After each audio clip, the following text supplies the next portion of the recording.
know, like fucking like Gary V hustle culture is like a big thing, and it fucking drives me crazy. Does it drive you crazy, Rob? A little bit. It's a little much. I know he's a Jets guy, but it gets a little much for me. But there is truth to like, you got to put in more work than other people. Yeah. Like, if you want to be successful, it comes down to that. No doubt. I share this story at my camps, and when I finished at Syracuse, I set the all-time scoring record, and 2 years later, I was out playing pro. My brother Ryan was now a senior, and I went to pick him up for Christmas break. I was living in Rochester, New York. I went to pick him up at Syracuse, walked into his dorm, and he had a big 96 in marker written on his wall. I was like, Ryan, what's 96? He goes, that's how many points I need to tie your all-time record.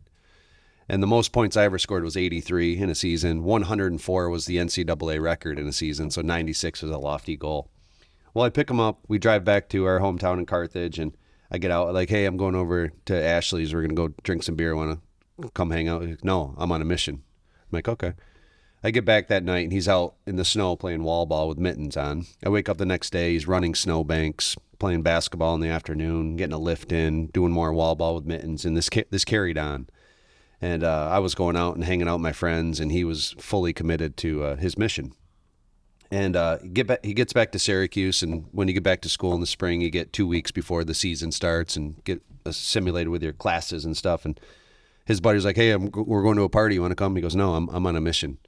And they'd get back from the bars, and they'd look out on the turf at 2 a.m, and he was there with a bucket of balls just, shooting around. They'd wake up the next morning, and he was running bleachers. And they finally, after a few days, said, hey, our captain, Ryan's sacrificing, he's dedicated to this. Like, let's stop partying. Let's start joining him on the turf. Let's start running stairs.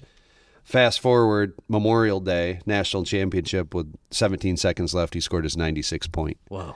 And he ran off the field. They won a 13-9 victory over Virginia, national champion. He was the national player of the year, and we finished as tied as the all-time record. And I think of that all the time in my life. And I tell it because that's what it takes. It takes, everything you got. If you want those big lofty goals, you can get through, and you can, do things average. But if you want greatness, if you want to do something really special, then you got to give it all you got. Yeah. It would have been weird if it was 69 on his wall and not 96.